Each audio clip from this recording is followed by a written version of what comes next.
Hello! In this video I'm going to create a basic Luminus project with a shadow-cljs frontend and then connect it to Calva. This command line creates the project, names it a Luminus Shadow, includes reframe and adds shadow-cljs. When the project is created, we will open the project root folder in VS Code. Let's go! Now the project is open in VS Code and Calva is there, ready to start it for me. I use the jack-in command and select server plus client sequence.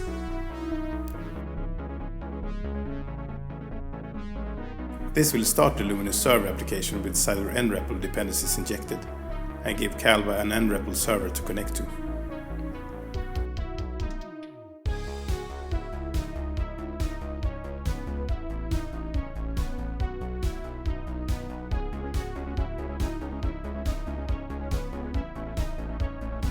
When that's done, Calva will automatically start our web server.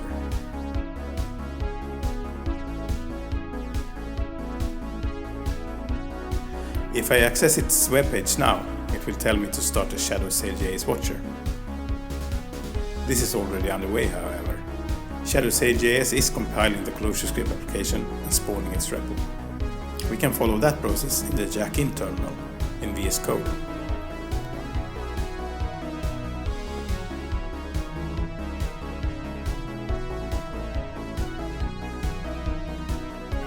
When the app is built, we can reload the web page and behold our real start page.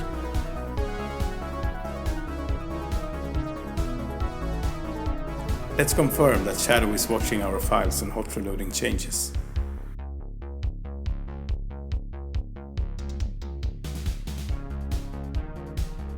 Indeed, this is fast feedback. When we loaded the app, we also started its REPL server and Calva connected to it. It means we can evaluate forms in the file and that we can get documentation hovers, code navigation, etc.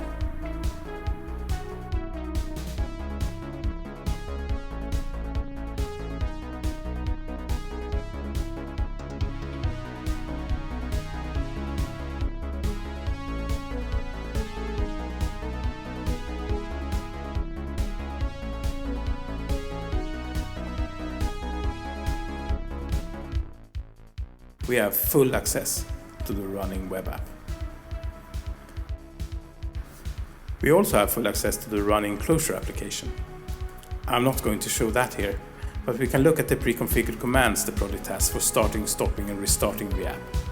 You'll find the command for running pre-configured code snippets via the command palette, as with all Calva commands.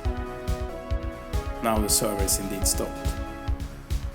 I'll start the server again, this time using the shortcut Calva key dot.